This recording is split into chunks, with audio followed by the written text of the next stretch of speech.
On the origin of species by means of natural selection. Wait. That's not the whole title to the book. They had long titles back in those days. Look it up. It's right there beside you. Here's the title. The origin of species by means of natural selection, or the preservation of favored races in the struggle for life. See, Charlie Darwin was a racist. A lot of people were in the mid-1800s. He thought natives were just advanced animals. Darwin said in his second book he wrote, The Descent of Man, at some future period, not very distant as measured by centuries, the civilized races of man will almost certainly eliminate and replace the savage races throughout the world. Did you really say that, Charlie? Thus, from the war of nature, from famine and death, the most exalted object we're capable of conceiving, the production of higher animals, directly follows. Well, Charlie, who is a higher animal? The white-skinned man? Yeah. Negroes for sale. See, in 1859, when Darwin's book came out, slavery was still legal in America. We're in Alabama, folks. They had it right here, okay? Slaves were bought and sold like cows. People thought they were inferior because of the color of their skin, and that is stupid and dangerous to teach somebody that, okay? Henry Fairfield Osborn, the American Museum of Natural History, said the standard of intelligence of the average adult Negro is similar to that of the 11-year-old youth of the species Homo sapien. Oh, so there are different species, Henry? Yeah. Biological arguments for racism might have been common before 1850, but they increased by orders of magnitude following the acceptance of evolutionary theory. Well, Steve, you know better now. You don't accept evolution. You believe in evolution. Stop using the word accept evolution, okay? No rational man, cognizant of the facts, believes the average Negro is the equal, still less the superior of the white man. It was Darwin's bulldog. Darwin wrote the book and went and hid. Huxley really promoted it. The black people of Australia, the same race as the African Negro, cannot take in the gospel. What? They can't get saved? Nope. They're just animals. All attempts to bring them to a knowledge of the true God have as yet failed utterly. Poor brute beasts in human shape, they must perish off the face of the earth like brute beasts. He was an Anglican priest who promoted Darwin's book. How about the Mormons? Negroes in this life are denied the priesthood. Under no circumstance can they hold this delegation of authority from the Almighty. That's what the Book of Mormon says right there. The gospel message of salvation is not carried affirmatively to them. What does that mean? They can't get saved. Yeah. Negroes are not equal with other races where the receipt of certain spiritual blessings are concerned, particularly the priesthood and temple blessings that flow therefrom. But this inequality is not of man's origin, it's the Lord's doing. It's based on his eternal laws of justice and grows out of the lack of spiritual valiance of those concerned in their first estate. What does that mean? Their first estate. I had some Mormons come knock on my door, and they wanted to talk to me about Mormonism. I said, well, guys, let me ask you some questions now. Do you believe you existed before you came, your parents had you down here? Oh, yeah. Our first estate was up in heaven. So you lived up in heaven, and you were a spirit baby up there. Is that right? Yep. So you believe God has thousands of wives up in heaven, and he has sex with those wives and produces spirit babies. Is that what you believe? They look at each other like, how does this guy know this? Yeah, we believe that. So your God in heaven has thousands of spirit babies. And when the human couple on earth produces a baby, they only make the body. Your God up in heaven puts a spirit in that body as it's born. Is that right? Yep, that's right. And if it's a good spirit baby up in heaven, it's given a white-skinned body. But if it's a bad spirit baby, it gets a black-skinned body. Is that what you guys believe? They said, well, you're not supposed to know that, but yeah, that's what we believe. Wow. And that is what Mormons teach. Wow. Someone has black skin, it's because they were a bad spirit baby up in heaven. Isn't it, Mormons? Think about it. Admit it. Be honest. Why don't you tell people what you believe? Come on. They think they're inferior because of their skin color. This guy, Mormon doctrine, Bruce McConkie. However, in the broad general sense, caste systems have their root and origin in the gospel. When they operate according to divine decree, God did this, the resultant restrictions and segregation, remember the 60s, the segregation, are right and proper and have the approval of the Lord. To illustrate, Cain, Ham, and the whole Negro race have been cursed with a black skin, the mark of Cain. God put a mark on Cain, they say he became black. This is pure stupidity, but that's what they teach. So they can be identified as a caste apart, a people with whom the other descendants of Adam should not intermarry. I see. One other Mormon said, if there's one drop of Negro blood in my children, they receive the curse. Brigham Young. Shall I tell you the law of God in regard to the African race? If the white man who belongs to the chosen seed mixes his blood with the seed of Cain, the penalty under the law of God is death on the spot. This will always be so. That's Mormon doctrine for you. Want to get some good books on other stuff they believe? Mormonism, A Way That Seemeth Right, Secret History of the Mormon Church. But see, when Darwin wrote his book in the 1850s, slavery was legal. They were carrying slaves, pack them onto ships like corn. Lay them down like that. See how many you can pack on. HMS Brooke was allowed to carry 454 slaves. This diagram shows how she carried 451. On one voyage, she carried 609 before the law was passed. About 20% of the slaves died on each trip across the ocean. Pack them together like sardines. Example of loose pack, designed to maximize profits. Well, let's pack them a little looser so they can get more and survive, so they can sell more. This is evil, what they did. Study the history of slavery. Some leaders taught the Aborigines were not as evolved as the white man. They cited the fact that Aborigines have bigger jawbones. That's proof they evolved from an ape. Isn't that, you Australian listeners? That's what they taught. Some leaders taught that the Aborigines were not as evolved as the white man. They cited the fact that Aborigines have bigger jawbones as evidence. See the book Buried Alive by Jack Kuwazo, excellent on the so-called evidence revolution from the Aborigines. This guy said, Ernst Haeckel, the promoter of Darwin, the mental life of savages rises little above that of higher mammals, especially the apes, with which they are genetically connected. Their intelligence moves within the narrowest bounds, means they're not very bright, and no one can more or less speak of their reason than that of the more intelligent animals. These lower races, such as the Vedas or Australian Negroes, are physiologically or psychologically nearer to the mammals, apes or dogs, than to civilized Europeans. We must therefore assign a totally different value to their life. Ernst, you think it's okay to kill a black man but not a white man? They have a different value to their life? At the beginning of the white settlement, there were estimated 300,000 Aborigines all over Australia. Aborigines were viewed by the settlers as primitive, savage, and unchanging. In addition to warfare killings, water, flour, and sugar were poisoned, and diseases were introduced to purposely kill off the Aborigines. You Australian Christians, make a comment. You know that's the truth. Aboriginal destruction was reasoned to be natural law, as shown by the comment from a settler in 1849. He said, nothing can stay the dying away from the Aboriginal race, which Providence has only allowed to hold the land until replaced by a finer race. Upwards of 20,000 to 25,000 Aborigines were killed prior to 1930. What of the 250 languages present before 1780, now only about 20 or 30 are still spoken. In Tasmania, an island off the coast of Australia, martial law was declared to solve the black problem, and every single native inhabitant was slaughtered. The last woman died in 1876. They would chain the Aborigines up. They treated them like animals. Racism in Australia. Get the Creation X and Hilo magazine right there. A New South Wales missionary, here it is, was horrified to the slaughter by mounted police of a group of dozens of Aboriginal men, women, and children. 45 heads were then boiled down and the best 10 skulls packed off for overseas. Let's get the best Aborigine skull and give them to the Smithsonian to put on display for their evolution display. Come on now. You know I'm telling the truth if you've got a brain in your head and you study this. Eugenics. The eugenics movement. Galton was Darwin's cousin, and he's really credited with pushing this eugenics movement, purify the race. He said, it's a study of agencies under social control that improve or impair the racial qualities of the future generations. Francis Galton. Eugenics. Human evolution. Really? Okay. Let's see. Tennessee, Franklin, Indiana, Franklin College. Founded by Mrs. Harriman. The Carnegie Institute. Well, how do they fit in here? In time, these ideas gave rise to American laws that empowered doctors to sterilize people that they judged to be unfit to pass on their genes. As a result, some 60,000 people were sterilized in the United States over the course of the 20th century. Perhaps most chilling, though, were the ways in which American eugenics influenced their German counterparts. I've studied with great interest the laws of several American states concerning the prevention of reproduction by people whose progeny would, in all probability, be of no value or be injurious to the racial stock. Adolf Hitler told a Nazi confidant. Hitler studied our eugenics laws and said, wow, great idea. Let's get rid of the inferior races. 1904 St. Louis World's Fair, they had 2,000 primitive people on display. The purpose was to demonstrate the superiority of white Americans who had evolved further than the Indians and the dark-skinned Negroes. 2004 World Fair in St. Louis. The display was set up using pygmies in order to demonstrate their lack of evolutionary progression. Oda Benga was put in a cage with chimpanzees because he was a pygmy.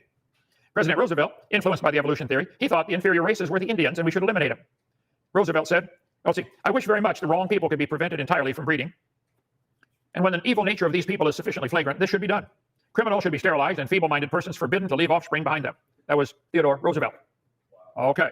1871, Congress scrapped all the treaties. They made all the treaties with the Indians. Said, forget it. We're not going to keep any of them. Move them all to the reservation system, which is still in place today. Trail of Tears. Study the Trail of Tears. Cherokees were forced from their land. Sam Houston lived with the Cherokees, had a Cherokee wife. In 1838, the Cherokees were forced from their homes in their city, Ross's Landing, and they renamed it Chattanooga so people would forget about it. Study your history. The Bible says, have we not all one Father? See, if you think you're superior because of the color of your skin, A, you're wrong, and B, you're stupid. Okay? Tell them I said so. God hath made of one blood all nations to men to dwell on the earth. Yep. Darwin thought women were inferior. He said a married man is a poor slave, worse than a Negro. Kevin, you've been married 2 weeks. Don't comment on that, okay? Let's see.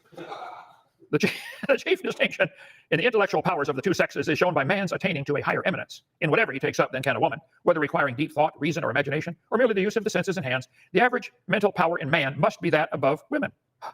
Charles Darwin said that? You guys that promote evolution and promote Charles Darwin, do you understand who you're promoting? Yeah. Thus, man has ultimately become superior to woman in poetry, in strength, in voice. It's in Charlie Darwin's book, guys. Better read it. Darwin believed in inbreeding. He married his maternal father's granddaughter, who was also his mother's niece, so he could produce superior stock, inbreeding. They had 10 children. Mary died shortly after birth. Anne died at age 10. Robert was born retarded, died at 19 months. Henrietta had a serious breakdown at age 15. 3 of his other 6 sons were ill so often, Charlie regarded them as semi-invalids. So much for inbreeding, huh, Charlie? Let's see. You have a corrupt tree, it brings forth evil fruit. Evolution is the foundation of communism. It's the foundation of racism. It's the foundation of Nazism. Hitler's rise to power was financed by the Federal Reserve. Our Federal Reserve brought Hitler to power. Mussolini, the Italian dictator, was influenced by evolution. He thought the Italians were the superior race. So Mussolini and Hitler got together and said, hey, let's wipe out these inferior races. Hitler believed the Germans were the superior race that deserved to rule the world. He said, the German Führer has consistently sought to make the practice of Germany conform to the theory of evolution. A direct line runs from Darwin through the father of the eugenics movement, Darwin's cousin, Francis Galton, to the extermination camps of Nazi Europe. Yep. Hitler's book, right on the shelf there, is full of his racist philosophy. Hitler's mind was captivated by evolutionary thinking, probably since the time he was a boy. Evolutionary ideas lie at the basis of all that is worst in Mein Kampf, My Struggle, and in his public speeches. Let's see. There's a book called While 6 Million Died. It's on the shelf here somewhere. Hitler said, I got to get all the quotes right here. Okay. He said, I can only hope and expect the other world, which has such deep sympathy for these criminals, will at least be generous enough to convert this sympathy to practical aid. He said, if you want them, I'll send them to you on luxury ships. Did you know America refused? The Jews that wanted to leave Germany, America refused to receive them. Yeah. No more than nature, it's Hitler's book, Mein Kampf. No more than nature desires the mating of weaker with stronger individuals, even less does she desire the blending of a higher with a lower race. Since if she did, the whole work of higher breeding over hundreds of thousands of years might be ruined. He talked about the mingling of Aryan blood with lower people. Well, who's an Aryan, Adolf? Well, here's Hitler's hit list. This is the list he was going on. Nordic, blonde-haired, blue-eyed. Blonde-haired, blue-eyed, Norwegian. Okay, ufta. Let's see. The Germans, mostly Aryan. The Mediterranean, slightly Aryan. Slavic, half Aryan, half ape. Oriental, slightly ape. Black African, mostly ape. Jews, close to pure ape. Hitler killed the Jews to do the world a favor. Now, in 1936, the Olympics were held in Berlin, Germany. And Jesse Owens, the black American athlete, won the most gold medals. He said, I wasn't invited to shake hands with Hitler. I wasn't invited to the White House to shake hands with the president either. Jesse Owens said, it's all right with me. I didn't go to Berlin to shake hands with him. All I know is I'm here and Hitler isn't. Go get him, Jesse. Okay. There's a difference between those who look upon their fellow human beings as common creatures of a common creator and those who look upon them as a conglomerate of biologicals and chemicals. Yep, I agree. The Jewish Talmud, not the Torah, not the Bible, teaches that non-Jews are to be exterminated. See, they thought they were superior. All Gentile children are animals in the Jewish Talmud. Even the best of Gentiles should all be killed. Oh, there's a great book about the history of Islam from their creation to the present. Allah commands that any person who leaves Islam or encourages others to do so should be seized and slain. Did you know it said that in the Quran? Huh? Allah told Muhammad all those who opposed his message should be killed, or they should be nailed to a tree, or their hands and legs should be cut off. In Nuremberg, Hitler strove to make the individual feel small and expendable. That's why they had the huge crowds. And the cause was great. Same mentality is used today with the environmentalist wackos. Hitler fully understood the importance of indoctrinating the youth of Germany, get the young people, and singled out the idea of biological evolution as the most forceful weapon against traditional religion. He said, I regard Christianity as the most fatal to seductive lie that ever existed. Read the book Hitler's Cross. He hid behind Christianity. There was nothing Christian about the man. Nazi propaganda picture used to make the Germans think Hitler was a good God-fearing Christian. Got the cross over his head. Right. Here's a Nazi baptism for the babies. Nazi altar. If you tell a lie long enough and loud enough and often enough, the people will believe it. He said people are more likely to believe a big lie than a small one. The Japanese thought that they had evolved farther and were therefore superior to all the other races. Japanese scientists produced studies decrying the apish physical features of other races, like being hairy. Japanese aren't very hairy. They say, look at those Americans, they're hairy all over. They're still ape. I see, okay. He noted the highly evolved characteristics of the Japanese, included milder body odor and less hair. Surprise attack on Pearl Harbor had many causes, but one major underlying factor is the evolution theory and the thinking the Japanese had. It's their job to rule the world. They're superior. Evolution is the foundation for communism. It removes God and puts man in its place. Communism is the goal. Roger Baldwin, the founder of the ACLU, the American Communist Lawyers Union. Moses Mordecai Marx, known as Karl Marx, at age 17 wrote a beautiful paper telling how he loved the Lord. He went off to college, studied philosophy, and some professor turned him against God. How many kids today love the Lord when they're in high school, go off to college, and some teacher destroys them? 75% of kids raised in Christian homes who attend public schools reject the Christian faith by their first year of college.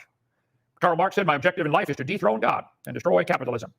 Christianity has fought and still fights and will fight science to the desperate end over evolution. Guys, evolution is not science. I'm not fighting science. I love science. I'm trying to purify and get the stupid religion of evolution out of it, okay? Evolution destroys utterly, and finally, the very reason Jesus' earthly life was supposedly made necessary. Let's see. Jesus was not the Redeemer. This is what evolution means, and Christianity is nothing. These you evolutionists know full well. Your theory takes Jesus out of the picture. Karl Marx based his philosophy of communism on evolution. Karl Marx actually tried to dedicate his book to Charles Darwin. Darwin said, I don't want that book dedicated to me. To Charles Darwin, from a sincere admirer, Karl Marx. Karl Marx had 6 children, 3 died of starvation in infancy. What kind of dad would do that? 2 others committed suicide. When Marx died, only 6 people attended his funeral. Karl Marx made the Communist Manifesto, how to control the world, abolish private property, heavy progressive income tax. But God said your property returns to your family every 50 years. If you're a dud, don't work, and you lose it and have to sell off the land every 50 years, it comes back. Read about the year of Jubilee in Leviticus chapter 25. It talked about your own vine, your own fig tree, your own cistern, your own well. A lot of private property verses in the Bible. But the atheists, we reject the idea of private property. I pledge allegiance to the earth, which I do love and depend on, to all life on land, air, and sea. This is a pledge kids are making in schools. I pledge allegiance to the world, to care for earth, sea, and air, to honor every living thing with peace and justice everywhere. 3rd graders in Wisconsin say that for their pledge. Yeah. Jacob Bredston told me when he was in 3rd grade, Johnson Elementary, his teacher took down the American flag and made the kids pledge to the earth instead. 2 philosophies of government and law, evolution or creation. Is there a creator? Does he decide right and wrong, or does man decide right and wrong? See, if evolution's true, laws come from man's opinion, rights are granted by the government, and the government should be all-powerful. That's what's called a democracy. That's the dumbest form of government ever. 70 to 80% of healthcare costs are from self-induced illnesses. They did it to themselves. Now, everybody else got to pay for it? We could go on and on about this. There's one more thought I want to get across since you asked, why do I say this theory is not only dumb, but dangerous? If creation's true, laws come from the creator. The rights are unalienable. Our founding fathers said that. We hold these truths to be self-evident. All men are created equal. They're endowed by their creator with certain rights. That's where laws come from. Karl Marx made up the idea of our income tax system. Abolish property rights. Confiscate property rights. Yep. Central bank.